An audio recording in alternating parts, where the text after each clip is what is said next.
aan die pap maak. En ek het koffie gemaak vir ons het 2 ouetjies wat werk hierso met die trek van die huis, Jameson en Michael.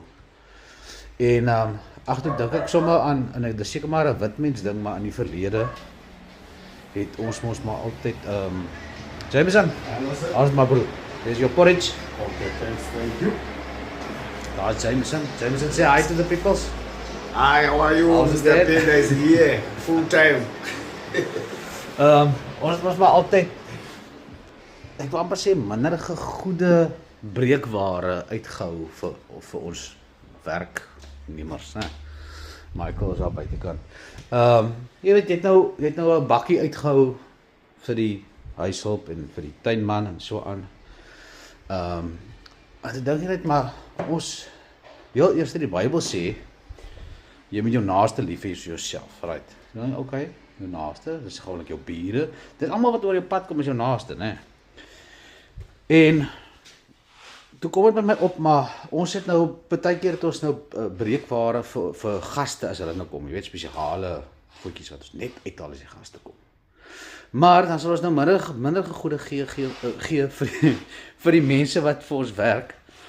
Maar as hulle nie ook maar gaste nie, as hulle nie deel van dit nie, weet? En ek en Letty is ons huishulp. Michael, daar's ons jou pap, daar's Michael. Sê hallo vir die mense, Michael. Hallo. As hy Michael gaan baie mooi skoonmaak hier vir ons vandag. So jou naaste is almal, né? Hoekom sal ons minder goed gee vir sommige mense en spesiale goed uithou vir ander mense? Like what's up with that, jy weet? En dis seker maar 'n framework ding. Ons is grootgemaak daarmee. Ek was nog 'n chokkertjie laaitie gewees in die ou bedeling in die ou Suid-Afrika.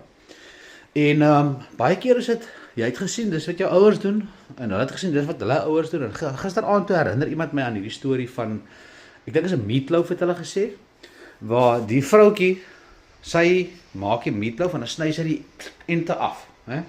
Sê maar as jy meatloaf. Sien jy dan? Dan sny sy nou die ente af. En toe vra die dogtertjie maar mamma, hoekom sny jy die ente af? En mamma dink so 'n bietjie sy sê, ek weet nie, want my ma het dit gedoen.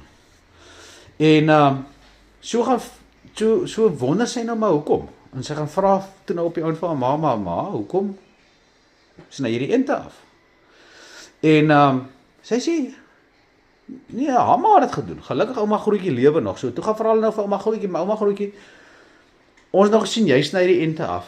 Hoekom doen jy dit? En toe sê ouma Grootjie,